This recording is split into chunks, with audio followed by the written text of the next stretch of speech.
Welcome to the Bug Museum in Colorado Springs, Colorado, home of the world's largest Hercules beetle.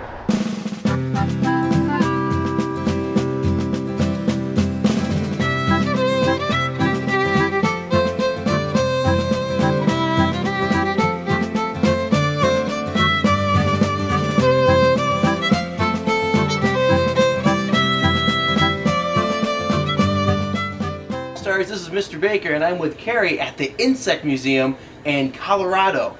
Wow. So when did this, how long has this Insect Museum been around, give or take? Oh, they started collecting the insects almost 100 years ago. Can you believe that? That's a long time. And it was actually my great-grandfather that collected all over the world. We have spiders bigger than your hand and butterflies and moths this big, the most beautiful bugs in the whole world. Now, do you have any personal favorite insects? Well, I have to admit, I'm very fond of the morphos. They're so pretty and shiny. Who can't love those? Oh, the blue morpho butterfly is definitely a very beautiful bug. Yes. Now, where, like, what are some of the countries that these bugs come from? You know, I mean, are any of them from the United States? Well, we have some from the United States, but mostly the ones on display are from the tropical countries where it's real warm and jungly because the insects get bigger there, so they're more exciting and spectacular to see. We have a lot from New Guinea, and we have a lot from Peru and Brazil, some from Africa, really all over the world. Very cool. And can you tell us a little bit, outside there's this big giant bug. What kind of bug is that?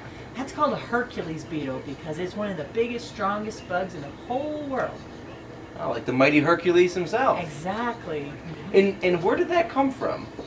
Well, you know, I think it was named because of that, because it connected to Hercules as far as being so big and strong. It has giant pinchers, you know, that can grab another bug and pick it up and carry it away. Now, Carrie, if you ran into any of these bugs outside, what would your reaction be? I would run. I would run as fast as I could the other way. I like to see them, but I don't want them on me. You know, they're beautiful though. The butterflies are so pretty and so many different colors. A lot of people think we paint them. Could you imagine that? There's 7,000 bugs in our museum. Who would have time to do such a thing? Not me. Thank you so much, Carrie. My pleasure. Whoa! Oh, bugs everywhere. Whoa. What if I took the word bug, B-U-G, and I changed the beginning "b" sound to something completely different? Well, come up with some ideas on your own, brainstorm, and I'll be right back to show you exactly what happens when you change the first letter of the word bug.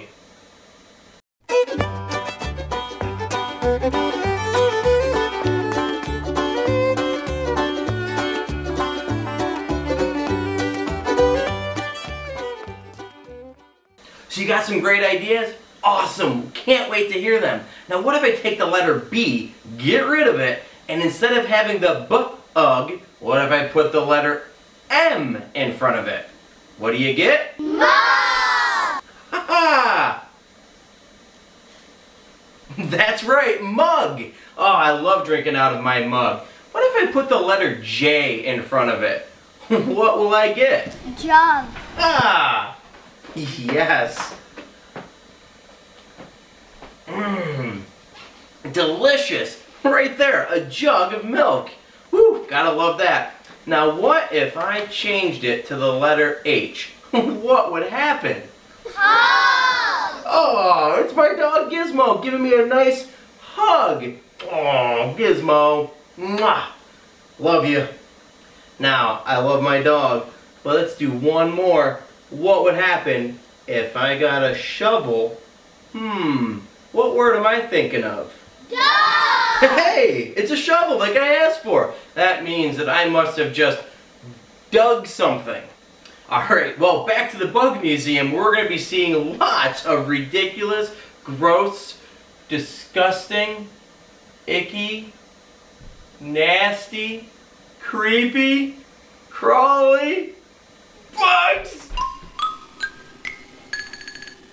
3, right here is the owl butterfly, and it's from Brazil. And if you actually look at the patterns on the wings, you can easily tell why this is called the owl butterfly. Looks like the two eyes right there, almost the nose, and just the feather outline. Kind of cool. I'm sure it protects this butterfly from some of the other predators out in the wild. Some weird ones too. These are the stick insects, and they're from Indonesia. You can kind of see where they got their name from, but can imagine all of a sudden you see a stick on the floor of the forest and crawls away from your feet. That'd be kind of weird, but as you can see, they do get kind of big too, like giant cockroaches or something. Hey guys, take a look at this. You think there's some really big bugs floating around? Well, right here in my hand is my shoe. Take a look at just how big this particular bug is. Imagine stepping on that in the middle of the night. Needless to say, you probably wouldn't be coming into school the next day. So you're always wondering how butterflies taste and eat. Now there's always that big joke and that's that rumor. I think it is true that butterflies actually taste the food with their feet, but believe it or not, they do mostly drink liquids. They don't really eat much of anything, so things like fruit and nectar are really popular for butterflies.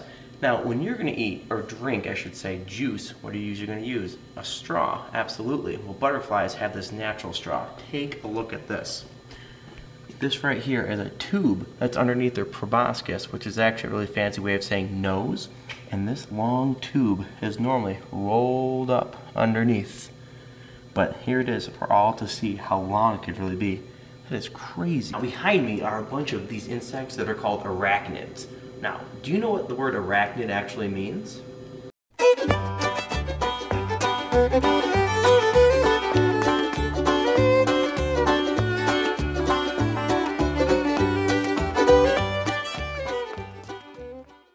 Arachnid is an insect that has 8 legs. Typically, most insects only have 6, but they do go up to 100 legs depending on the species.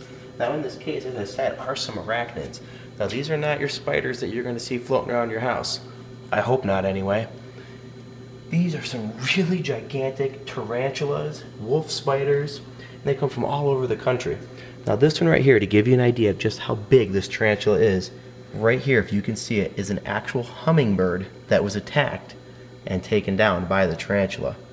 That is pretty impressive. Can you tell me which one is the predator and the prey?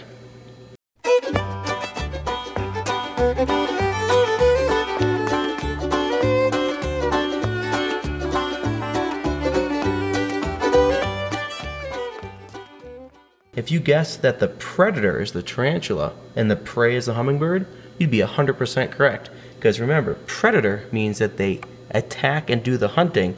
Prey, they're the target. Well, there you go, All-Stars. My trip to the Bug Museum out in Colorado. I really hope you enjoyed it as much as I did. Maybe someday you'll get a chance to go to the Bug Museum in Colorado, or even see something very similar around here and around your world. Now it is time to get out those wisdom windows and go ahead and get ready for our final exam. Remember, whenever you take a test, just try your very best. No big deal. Everybody can do it. Just give your all. Now, here we go. First of all, make sure to take out your wisdom window. Go ahead and take that, and you're going to go and put it right on your screen, just like so. It'll actually stick to just about any computer monitor. And if not, just use a little piece of tape.